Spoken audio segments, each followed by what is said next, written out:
नमस्कार दोस्तों, एक बार फिर से जो है एनएनसी यूट्यूब चैनल पर आपका स्वागत है।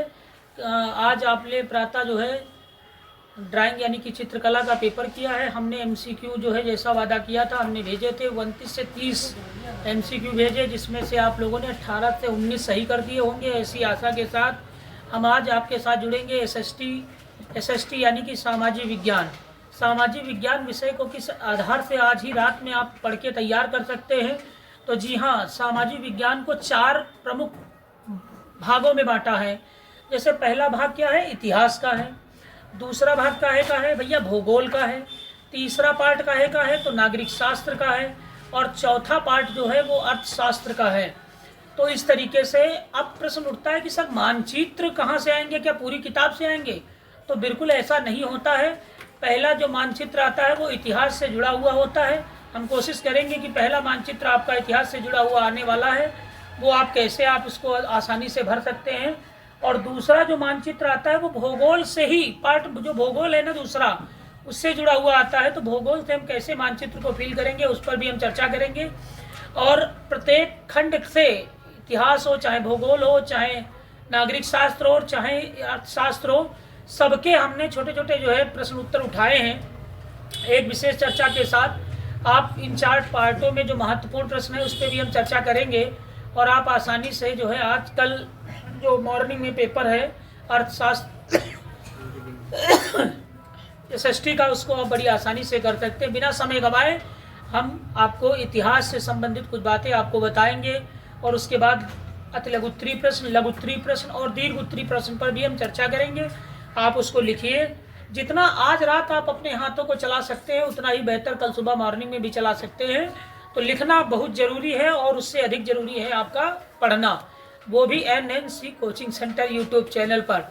और इस बार जो भी त्रुटियां हुई है उसके लिए हमें खेद है, पर आने वाले समय में अगर आपके कोई छोटे भाई बहन हैं तो मैं उनसे यही कहना चाहूँगा कि समस्त वीडियो का पूरा प्रकरण आपको दिखाई देगा। तो चलिए हम लोग पहले चर्चा करते हैं। हमने लिख दिया है इतिहास, जहाँ एमसीक्यू क्वेश्चन इसमें से जुड़े गए हैं और हाईलाइट क्वेश्चन को ही हमने उठाया है। अब इसमें जो भी बिंदु लिखे वो किसी ना किसी से कोई ना कोई संबंध जरूर होगा, उस पर भी हम चर्चा करते रहेंगे। केवल आप देखिए और कॉपी पेन उठा के लिख लीजिए अगर आपको अच्छा लगता है। और आपको पहले से याद है तो इग्नोर मत करिए, रिवीजन कर लीजिए, क्योंकि इग्नोर काम नहीं आएगा। तो जैसे हमने पहला प्रश्न लिखा है कि फ्रांस की क्रांति कब हुई। भैया जर्मनी की क्रांति, फ्रांस की क्रांति, प्रथम विश्व युद्ध, द्वितीय विश्व युद्ध, इस तरीके से बहुत से युद्ध हुए। फ्रांस की क्रांति कब हुई तो 1789 ईस्वी में हुई। और जब ये क्रांति हो रही थी तो उसका राजा कौन था, तो उस समय लुई 16वें, कौन थे, लुई 16वें जो है उसके राजा थे। फ्रांस में राष्ट्र, और ये उसी समय राष्ट्रवाद का आरंभ किस देश से हुआ। अगर ये प्रश्न आ जाता है कि राष्ट्रवाद का प्रारंभ किस देश से हुआ, तो भैया फ्रांस से हुआ। फ्रांस की क्रांति कब हुई तो 1789 में हुई। फ्रांस के समय मतलब क्रांति के समय उसका राजा कौन था, तो लुई 16वां था। तो 1 2 3 बातें आपको फ्रांस से जुड़ी हुई मिल जाएंगी। फिर हमने लिखा ऑटो वॉन बिस्मार्क का संबंध किस देश से था। कई बार ये प्रश्न पूछा गया, तो भैया कहाँ से था, जर्मनी से था।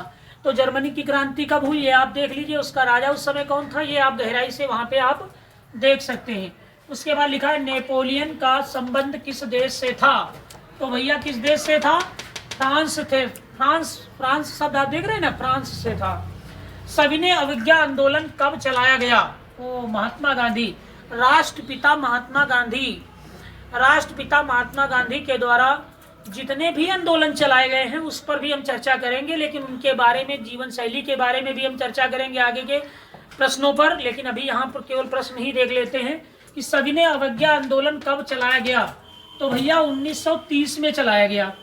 करो या मरो का नारा किसने दिया, तो महात्मा गांधी ने दिया। करो या मरो का नारा, ये जो नारा शब्द है ना, यहाँ पर आप 2-3 का है, जितने भी एसएसटी में आपको दिख रहे हो स्लोगन, वो आप आसानी से नारा देख लीजिए कि कौन सा। तुम मुझे खून दो हम तुम्हें आज़ादी देंगे, तुम हमें समय दो हम तुम्हें एसएसटी का पेपर हल करके देंगे। अरे भैया ऐसा हल करके नहीं देंगे, हल आप ही को करना है, ठीक है, इसीलिए आपको केवल देखना है। तो करो या मरो का नारा किसने दिया, तो महात्मा गांधी ने दिया। महात्मा गांधी का जन्म कब हुआ ये भी पूछ सकता है, तो भैया 2 अक्टूबर में हुआ। कभी कभी ये पूछ सकता है कि महात्मा गांधी का जन्म किस राज्य में हुआ, तो भैया गुजरात में हुआ। कहाँ पर हुआ? गुजरात के पोरबंदर में हुआ।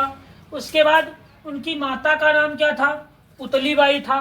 पिता का भी नाम पूछ लेता तो भैया करमचंद्र था। पत्नी का भी नाम पूछ ले तो कस्तूरबा गांधी था। ठीक है, इनकी माता की प्रेरणा से ही ये विदेश में जाते हैं और वहां पर मांस मदिरा का सेवन ना करें, ऐसी प्रेरणा लेकर वो अपनी माता से गए थे। फिलहाल तो 2 अक्टूबर याद रखेंगे कि महात्मा गांधी का जो जन्म दिवस के रूप में मनाया जाता है। और एक और हमारे बीच प्रमुख नेता रहे लाला लाजपत राय, उनका भी जो है लाल बहादुर शास्त्री जी का जन्म 2 अक्टूबर को हुआ। फिर उसके बाद जलियांवाला बाग हत्याकांड कब हुआ? तो 13 अप्रैल साल 1919 में हुआ। अब प्रश्न उठता है कि सर कहाँ हुआ? तो भैया पंजाब के अमृतसर में हुआ। और उस समय ये इसको कराया किसने, किसके आदेश पर ये गोली चली? तो भैया जनरल डायर के आदेश पर जो है जलियांवाला बाग हत्याकांड घटित हुआ। तो इसको चलाने वाला कौन था? तो भैया जनरल डायर था। कहाँ घटित हुई? तो अमृतसर में हुई। कब घटित हुई? तो 13 अप्रैल साल 1919 में जलियांवाला बाग हत्याकांड हुआ। चोरी चोरा कांड कब हुआ? ये 1922 में। कहाँ हुआ? तो उत्तर प्रदेश के गोरखपुर में हुआ। इसको याद रखना बहुत ही आसान तरीका है, क्योंकि बाबा योगी आदित्यनाथ का नाम याद रखिए। वो गोरखपुर के ही मठ से निकल करके और एक सांसद के रूप में धीरे धीरे प्रतिनिधित्व करते हुए राजनीतिक दल में आज वो भारतीय जनता पार्टी यानी कि बीजेपी के प्रमुख मुख्यमंत्री हैं और यशस्वी मुख्यमंत्री कहे तो आप इसको याद रखेंगे गोरखपुर भैया। ठीक है, बाबा का नाम याद रखो, आसानी से हो जाएगा। उसके बाद प्रथम विश्व युद्ध कब हुआ? अब ये प्रश्न बहुत इंपॉर्टेंट है। प्रथम विश्व युद्ध कब हुआ? तो 1914 में हुआ। कब हुआ? तो 1914 में हुआ। कांग्रेस द्वारा चलाए गए अधिवेशन, यहाँ से अब हम लोग मानचित्र पर चर्चा करने वाले हैं, इतिहास से जुड़ा हुआ मानचित्र। तुम देख लेना, अगर आपको पढ़ लिया, आपने ढंग से समझ लिया है तो मानचित्र भी आपका कल सही होने वाला है। तो कांग्रेस द्वारा चलाए गए कौन कौन से अधिवेशन और कहाँ कहाँ पर हुए? तो सबसे पहले कांग्रेस द्वारा चलाया गया जो अधिवेशन है उसकी स्थापना 1900, कांग्रेस की स्थापना किस वर्ष हुई? तो भैया 1885 में हुई, वो विकल्पी प्रश्न के लिए। लेकिन 1920 दिसंबर 1920 में कांग्रेस द्वारा एक अधिवेशन चलाया गया, जो कहाँ चलाया गया?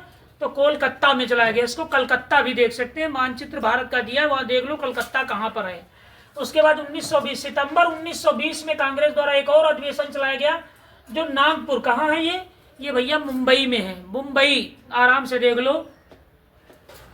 उसके बाद 1927 में एक और कांग्रेस द्वारा चलाया गया अधिवेशन था, जो मद्रास यानी कि चेन्नई में चलाया गया है। चेन्नई शब्द आप महेंद्र सिंह धोनी का नाम सुने हो ना, तो चेन्नई टीम अभी 22 अप्रैल से जो है आईपीएल चालू होने वाला है, 22 मार्च से वहां पर चेन्नई की टीम से एमएस धोनी उतरेंगे। और आप पहले इनको पढ़ लीजिए, पहले आप कल उतर जाइए, फिर देखेंगे 22 मार्च को। और फिर 1929 में एक और कांग्रेस चलाया गया, कांग्रेस के द्वारा ही, वो कहाँ चलाया गया? तो भैया लाहौर में चलाया गया। लाहौर में भी देखो चैंपियन ट्रॉफी हो रही थी ना, लाहौर में हुआ, दुबई में हुआ, पाकिस्तान में हुआ, लेकिन दुर्भाग्य से पाकिस्तान इस चैंपियन ट्रॉफी से बाहर हो गया। और वो चैंपियन ट्रॉफी 2025 भारत में आई। बहुत ही सुखद दिन था यार, पूरा मैच देखा, मजा आ गया।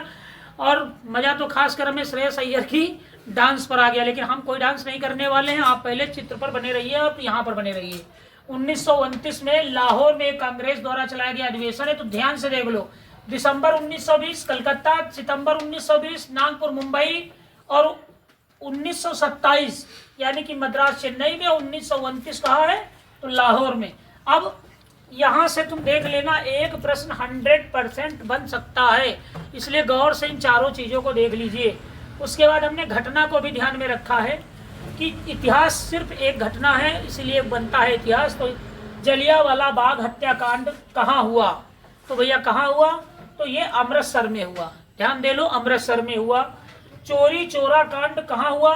तो गोरखपुर में हुआ, अभी हमने चर्चा की है यहाँ पे।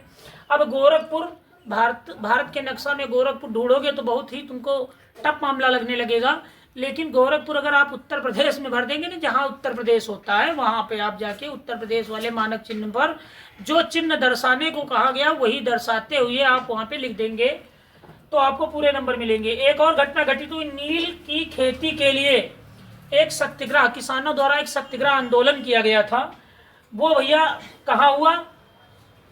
तो चंपारण में हुआ। चंपारण यानी कि बिहार का एक हिस्सा है, इसीलिए बिहार में आप देख लीजिए कि बिहार कहाँ पर है। चंपारण बिहार में ढूंढोगे तो नक्शे में नहीं ढूंढ पाओगे, लेकिन अगर आप यूट्यूब या इस तरीके के गूगल पे जाके ढूंढोगे तो भैया गूगल वगैरह पे तो मिल जाएगा आपको आसानी से। तो चोरी चोरा कांड कहाँ हुआ? गोरखपुर में। नील की खेती के लिए किसानों ने जो सत्याग्रह आंदोलन चलाया वो कहाँ से आया? तो चंपारण बिहार। अब यहाँ पे लिखा पहला, ये क्या है?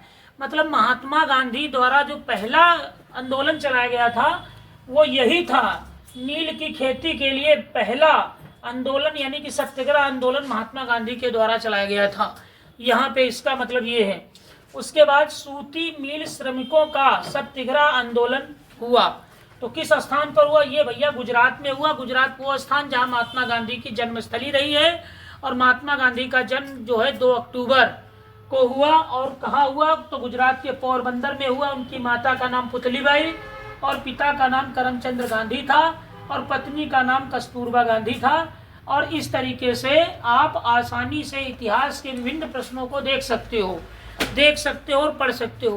प्रश्न उठता है कि सर लॉन्ग क्वेश्चन कहाँ से बन सकता है, तो हमें लगता है कि आप अपना पेन उठाइए और लिख लीजिए प्रथम विश्व युद्ध के बारे में, इसके प्रमुख कारण क्या क्या रहे, द्वितीय विश्व युद्ध के कारण क्या क्या रहे, ये आप लोगों को ज़्यादा देखना चाहिए। उसके बाद दोनों बातें, प्रथम विश्व युद्ध का कारण और द्वितीय विश्व युद्ध का कारण पढ़िए। उसके बाद महात्मा गांधी, जो नाम बार बार आता है ना, महात्मा गांधी के द्वारा चलाए गए जितने भी आंदोलन हैं, जैसे सविनय विज्ञान आंदोलन, भारत छोड़ो आंदोलन, इस तरीके से कई आंदोलन चलाए गए हैं। आप आसानी से इनके आंदोलनों को जरूर पढ़ लीजिए। और उसके बाद इतिहास में एक और प्रश्न आता है, रॉलेट एक्ट क्या है? तो रॉलेट एक्ट एक प्रकार का काला कानून समझो, जो बिना वारंट के पुलिस, भैया पुलिस है, पुलिस वो अंग्रेजी वाली पुलिस अलग थी, इस समय की पुलिस दूसरी है। इस समय की जो पुलिस है वो बहुत शिक्षित है, पढ़े लिखे लोग हैं, बिना वारंट के, बिना सूचना के किसी को गिरफ्तार नहीं करते हैं, क्योंकि हम ही सभी के बीच से पढ़ लिख के युवा हमारे आ रहे हैं। और इसीलिए रॉलेट एक्ट अंग्रेजों के ज़माने में एक ऐसा बनाया गया काला कानून था जिसमें बिना वारंट, बिना सूचना के ही लोगों को गिरफ्तार करके जेल में बंद कर देना था। और इसका जगह जगह पर विरोध हुआ, और उसी के कारण जो है रॉलेट एक्ट का प्रमुख यही उद्देश्य था कि लोगों को पूरी तरह से गुलाम बनाना।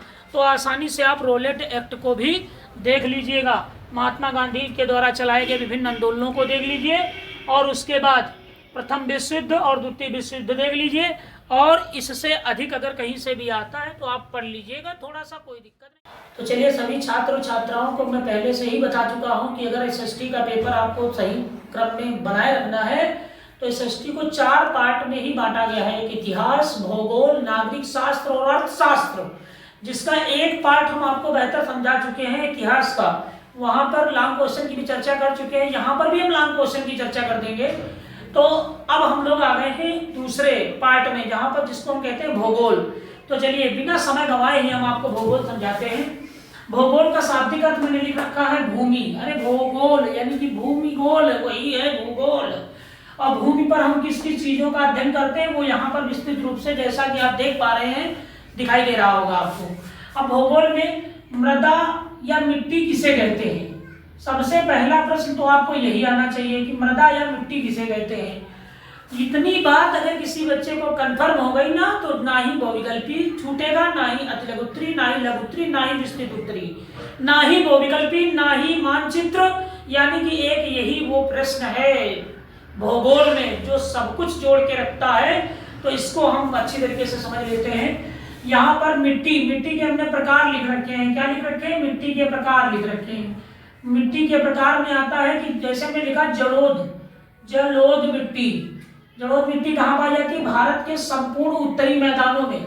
जो भारत का नक्शा है ना, तो थोड़ा सा कश्मीर के नीचे उतरते हैं, बाद में वो हिस्सा ऐसे, मतलब इस तरीके का जो आकार जैसे ही आप बनाएंगे ना, उल्टा सी के आकार का, बस आसानी से आपको जलोढ़ मिट्टी मिल जाएगी भारत के संपूर्ण उत्तरी मैदानों में, जहाँ ये मिट्टी धान, गेहूं, दलहन आदि उत्पादन, फसल उत्पादन के लिए उत्तम पाई जाती है। और ये नदी का, इस मिट्टी का निर्माण गंगा, सिंधु और ब्रह्मपुत्र जैसी नदियां जो है ढकेलते हुए लेकर नीचे तक आती हैं, और बाद में जो है इस मिट्टी का निर्माण होता है। बहुत ही अच्छी मिट्टी होती है। उसके बाद काली मिट्टी महाराष्ट्र, मध्य प्रदेश, छत्तीसगढ़ में पाई जाती है। और किस फसल के लिए पाई जाती है? तो भैया कपास के लिए बहुत उत्तम मिट्टी पाई जाती है। और लेटेराइट मिट्टी भी होती है। कर्नाटक, केरल, तमिलनाडु, आंध्र प्रदेश, इन राज्यों में ये लेटेराइट मिट्टी पाई जाती है। किस फसल के लिए? तो भैया कॉफी लिखा है। कॉफी किस पौधे से? तो कहवा से निकलती है। दूसरा चाय, चाय के लिए भी बहुत उत्तम। हो सकता है प्रश्न पूछ ले निम्न में चाय उत्पादक राज्य है, इनका नाम दिया होगा तो आप आसानी से टिक कर देंगे। उसके बाद एक और मिट्टी है लाल मिट्टी। लाल मिट्टी, काली मिट्टी और लाल मिट्टी को बेहतर तरीके देख लो। लाल मिट्टी उड़ीसा, मध्य प्रदेश, पश्चिम बंगाल और महाराष्ट्र जैसे पश्चिमी महाराष्ट्र में पाई जाती है। ये भी मिट्टी गन्ना और चावल, धान के लिए उपयोगी पाई जाती है। उसके बाद सबसे महत्वपूर्ण प्रश्न मैंने 100% यहाँ से देखना, मैप पर भी और लिखने पर भी 100% आपको यहाँ से फायदा होगा। फसल क्या है? फसल क्या है? फसल किसे कहते हैं? फसलों के प्रकार क्या हैं? किस फसल में कौन कौन से, बहुत सी समस्याओं का समाधान आपको यहाँ से मिल जाएगा। फसलें क्या होती है? 3 प्रकार की फसलें, प्रमुख रूप से 3 प्रकार की फसलें हैं। जैसे रबी की फसल। अब रबी की फसल किस माह में बोई जाती है? तो अक्टूबर से नवंबर माह में बोई जाती है और इसके काटने का समय कब होता है? मार्च से अप्रैल में होता है। रबी की फसलें कौन कौन है? तो गेहूं है, जौ है, मटर है, सरसों है, आलू है और आदि। मतलब इस समय का जो समय चक्र चल रहा है वो तो देखो रबी की फसल का ही चल रहा है, तो आप आसानी से देख लो। अब इसमें कोई बच्चे ने मसूर का नाम नहीं लिखा, ये नाम नहीं लिखा, अरसी का नाम नहीं लिखा। भैया आपको पता है, आप अगर गांव से हैं, जिसको हम लोग कहते हैं देहात से या गांव से हैं, तो आपको आसानी से फसलों के आते होंगे इस समय का सिस्टम। खरीफ की फसल क्या होती है? ये जून और जुलाई माह में, यानी कि जब बरसात का मौसम आने वाला होता है तभी ये धान वान की रोपाई होने लगती है, बोने का काम किया जाता है। फिर बीज को तैयार करके नवंबर और दिसंबर माह में इसको काटने का काम किया जाता है। और ये खरीफ की फसल क्या क्या होती है? खरीफ की फसल में धान है, गन्ना है, तिलहन है, ज्वार है, बाजरा है, मक्का है, ये सारी फसलें खरीफ की फसल में आती हैं। उसके बाद जयाद की फसल क्या है? जयाद की फसल में मई और जून में बोई जाने वाली फसलें होती हैं और ये जुलाई और अगस्त में ही बहुत कम समय में ही कट जाती है। जैसे आपको पता होगा ना, मक्का, ज्वार, जूट और ककड़ी, खीरा, तरबूज, ये सब चीजें होती है ना, इसमें होती हैं। एक और फसल हमने बढ़ाई है रेशेदार फसल। कहाँ से कई बार बहुविकल्पी प्रश्न पूछा गया है कि धान किस प्रकार की फसल है? तो 4 ऑप्शन दिए हैं, रबी की फसल, खरीफ की फसल, जयाद की फसल, रेशेदार की फसल। तो धान किस प्रकार की है? खरीफ की फसल है। आपसे पूछ लेगा कि जौ किस प्रकार की फसल है? तो जौ भैया रबी की फसल है, खरीफ की फसल है, जयाद की फसल है या फलीदार फसल है? तो आप रबी की फसल, यानी कि आप इसको ध्यान से देख लीजिए तो हमें लगता है कि ना ही मैप गलत होगा और ना ही बहुविकल्पी प्रश्न गलत होंगे। दूसरा, पिछली बार हमने एक प्रश्न देखा रेशेदार पूछा, निम्न में रेशेदार फसल है। तो एक बच्चा हमारे पास पढ़ रहा, आपने पूछा भैया रेशेदार फसल, तो बोला सर जी रेशेदार मतलब रस, और रस का मतलब उसने गन्ना लगा दिया। तो ऐसा नहीं करना है। रेशेदार फसल का मतलब होता है जैसे जूट है, कपास है, जिसमें से मतलब धागा वागा बनाने का काम या सुतली बनाने का काम या रस्सा बनाने का काम, तो ये रेशेदार का मतलब रस नहीं, गन्ना से रस निकलता है। हाँ, इस समय पी रहे हो, बड़ा अच्छा लग रहा है, परंतु यहाँ फसल गड़बड़ हो जाएगा ना, तो थोड़ा ध्यान से। रेशेदार फसल क्या होती है? कपास और जूट होती है। उसके बाद पूछ सकता है कि निम्न में फलीदार फसल है। तो फलीदार फसल क्या होता है? जितने भी दानेदार, जैसे मटर फली निकोलने से ही निकलता है, चना फली से ही निकलता है, और उसके बाद उड़द को भी फली में ही पाया जाता है। तो ये दालें जितनी भी है वो फलीदार फसल में आती हैं। कोई दाल ऐसी बता दो फल में न निकलती हो, सीधे लगती हो गेहूं की तरीके से, नहीं, संभव नहीं। बागवानी फसल पूछ लिया, निम्न में बागवानी फसल है। बागवानी फसल का मतलब भैया फल और सब्जी है, फल है, सब्जियां हैं, ये सब क्या है? बागवानी फसल में आते हैं। तो यहाँ से बहुत अच्छी तरीके से सबसे खतरनाक प्रश्न तो यहाँ है, जो अलग हमने लिख रखा है ना, यहाँ 100% आप देख लीजिएगा, इसको जरूर देखिए भाई। यहाँ लिख दिया रोपड़ फसल है, ऊपर लिखा निम्न में रोपड़ फसल है। अब रोपड़ का मतलब, रोपड़ यार कौन सी फसल होती है? हाँ भैया, गांव वाले बच्चे उनको पता होगा ना कि गन्ने को काट काट के और उसको नाली में पिरोया जाता है, बाद में पाटा देकर तोपा जाता है। केले के एक जगह से दूसरे जगह पर स्थानांतरित करना, ट्रांसफॉर्मेशन जिसको कहते हैं, एक जगह से दूसरे जगह। धान देखो, पहले हम लोग धान को बोते हैं, सीधे चावल बोते हैं नहीं, धान बोते हैं, फिर उसको बेड़, देहात में उससे बेड़ बोलते हैं, बेड़, भेड़ नहीं बेड़, और पेड़ को अलग अलग ऐसे एक एक करके उखाड़ते हैं ना उसको पेड़ को, और फिर दूसरे खेत में बढ़िया पलेवा करके खेत की अच्छी जुताई करके, वो अभी हम चर्चा करेंगे ना धान कैसे उत्पादन करते हैं विधिवत। और उसके बाद रोपण फसल का मतलब है कि जो फसल एक जगह से दूसरी जगह पर बिना बीज के स्थानांतरित की जाए। तो गन्ना क्या है, गन्ना बड़ा गन्ना होता है, उसको काट काट के और उसको बोते हैं। और रबड़ क्या है, रबड़ केला नहीं, देखो एक सूतली दूसरी जगह उखाड़ के दूसरी जगह लगा लेते हैं। चाय, इसमें कमल भी हो सकता है, गुलाब कमल नहीं गुलाब की देखो इसे छोटी छोटी टहनियां काट के और उसको मिट्टी में ऐसे दबा देते हैं और धीरे धीरे उसमें कलियां आ जाती हैं, आराम से बढ़िया फूल आता है। ये रोपण है जो मिट्टी में दबा के काम किया जाता है। उसके बाद एक प्रश्न पूछ सकता है कि मोटे अनाज, तो मोटे अनाज में भैया, मोटे अनाज में जो है खाने में मोटा गर्म होता है ना, तो ज्वार है, बाजरा है, इनको ध्यान रखेंगे। अब मानचित्र जो है भूगोल से बनेगा और इतिहास से। हम फिर से कह रहे हैं, एक बार समझ लीजिए, भूगोल और इतिहास से ही मानचित्र बनेंगे, मानचित्र के प्रश्न बनेंगे। इसलिए नागरिक शास्त्र और अर्थशास्त्र में मानचित्र ढूंढने की कोई आवश्यकता नहीं है।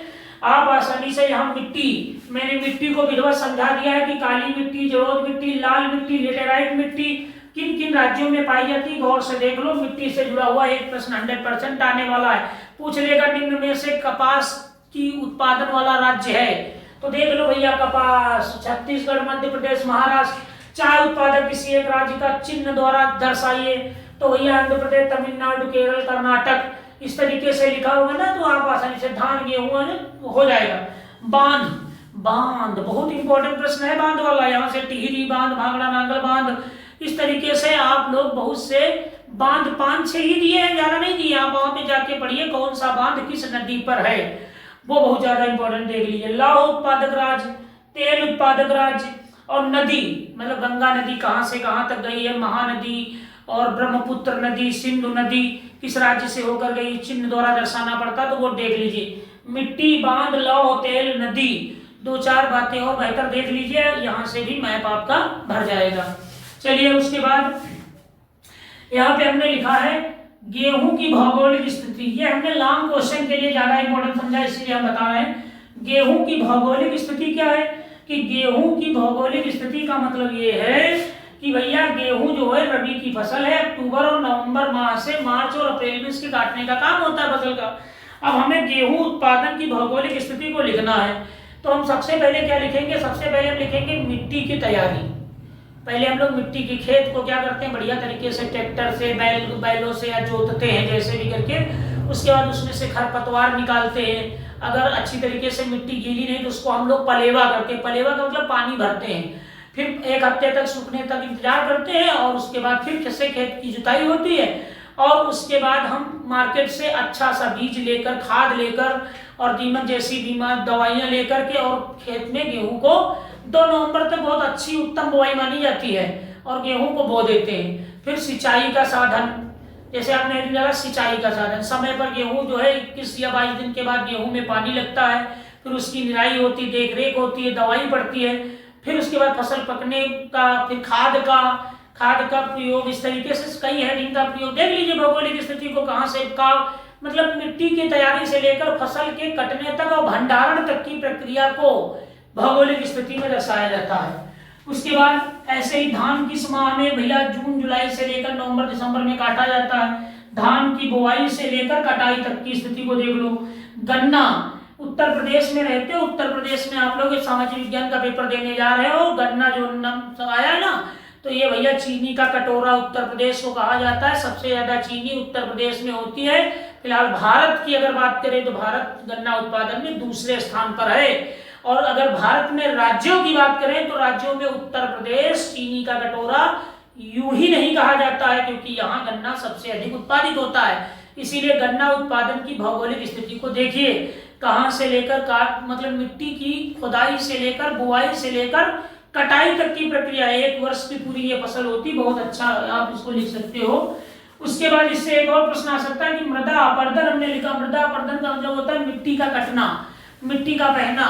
तो भैया मिट्टी का बहना जल द्वारा भी होता है, हवा द्वारा भी होता है और पशुओं द्वारा भी होता है। पशु यार मिट्टी को कैसे काट सकते हैं, बच्चे के पशु जानवर मिट्टी को कैसे काटते हैं यार। भैया जब तुम अपने घरों से गाय, भैंस, बकरियां चराने के लिए ले जाते हो तो बरसात के मौसम में वे चलते हैं तो वजन पैर होने के कारण जो है उनकी मिट्टी खुदती है पैरों से, वो बाद में मिट्टी पंप बरसात होती है तो उड़ाती है, मिट्टी निकलती है बाहर। हवा द्वारा भी होती है, मई जून के महीने में लू की जैसी बहुत तेज गर्म हवाएं चलती हैं और मिट्टी के उर्वरा शक्ति को उड़ा करके दूसरे स्थानों पे ले जाते हैं, वो भी मतलब यही अपर्दन है। तो इसको ध्यान से देख लो, आसानी से अपर्दन समझ जाओगे। उसके बाद ये 3 बातें हमने क्या लिख दी, इस पर भी चर्चा करेंगे। हरित क्रांति, प्रश्न पूछ सकता है कि हरित क्रांति का संबंध है, तो हरित क्रांति का संबंध यार कृषि से है। अब पूछ ले हरित क्रांति पर टिप्पणी लिखिए, तो हरित क्रांति का जब संबंध कृषि से है तो विवाह थोड़ी ना करेंगे। हरित क्रांति का संबंध जब कृषि से है तो कृषि का मतलब ये हुआ कि कृषि में उत्तम से उत्तम बीज, उर्वरक आदि बहुत सी उपकरणों को उपलब्ध कराना और कृषि में उत्पादन क्षमता को बढ़ाना ही हरित क्रांति का मुख्य लक्ष्य है। इसीलिए आप लोग हरित क्रांति को भी देख लो। उसके बाद श्वेत क्रांति हमने लिखी। श्वेत क्रांति का मतलब होता है दुग्ध उत्पादन से। दुग्ध उत्पादन मतलब दूध के उत्पादन में जैसे उत्तम से उत्तम गाय, भैंस। अब गायों में जैसे जर्सी गाय है और बहुत सी मुर्रा भैंस है, बहुत सी हमारे गांव में भैंसी देखने को मिल जाती है। हम अनेक अनेक गांवों का भ्रमण करते हैं और हरियाणा में देखो, पंजाब में देखो, बहुत सी उत्तम उत्तम भैंसें जिनकी बहुत अच्छी अच्छी मुर्रा, बहुत 12 लीटर, 20 लीटर, 15 लीटर, 10 लीटर इस तरीके से जो है दूध बढ़ाने का काम करती है। तो ना इस श्वेत क्रांति में सरकार बहुत ज्यादा ध्यान देती है, उत्तम से उत्तम जो है गाय भैंसों की देखरेख के लिए अच्छे अच्छे डॉक्टर, ताकि किसानों को अच्छी भैंसें बैंक से ऋण दे करके किसानों को भैंस गाय आदि पालने का जो प्रोत्साहन दिया जाता है और वो लोग अच्छा बढ़िया से दूध उत्पादन करके। आज के समय में लोग जो है अपनी वर्ण व्यवस्था से भटक गए हैं और दूध का उत्पादन करके, हमारा तो भैया यही हम कहेंगे, हम तो यादव हैं, तो हम लोगों को अपना दूध का पैतृक धंधा भूल करके दूसरा धंधा कर रहे हैं। लेकिन हमारे बहुत साथीगण भी, हम लोग भी कर रहे हैं, ऐसी कोई दिक्कत नहीं है। अगर आज भी हम अपनी वर्ण व्यवस्था पे आके अपना अपना कार्य करते तो शायद कितना अच्छा होता, हमारे पास बेरोजगार की समस्या नहीं रहती, कहीं न कहीं से हमें रोजगार जरूर मिलता। लेकिन खैर ये तो अभी वर्ण व्यवस्था बदल रही है, तो बदलती है तो बदलती रहेगी। उसके बाद लिखा है नीली क्रांति। नीली क्रांति क्या है? नीली क्रांति में क्या है? नील उत्पादन करना नहीं है। नीली उत्पादन का मतलब, नीली क्रांति का उत्पादन है मत्स्य। मत्स्य मतलब मछली। जैसे बड़े पैमाने पर सरकार पैसे दे रही है, बैंक से ऋण मिल रहा है और मत्स्य उत्पादन के लिए बड़े बड़े किसान जो है वो अपने खेतों में तालाब खुदवा रखे हैं, उसी में बढ़िया मछली पालते हैं और मछली के साथ साथ उसमें से मछली का उत्पादन करके मार्केट में बेचते हैं और बड़े पैमाने पर इससे पैसा कमाने का काम किया जाता है। और इसी के साथ हम आपसे यही कहेंगे कि आप आसानी से इस भूगोल के सिस्टम को देख लीजिए और तैयार कर लीजिए। इससे बढ़िया अगर आपको लगता है तो भाई आप आसानी से किताब से भी पढ़ लो, और अगर आपको समझ में नहीं आ रहा तो वीडियो बंद करके आप किताब से पढ़ लीजिए। जय हिंद, जय भारत।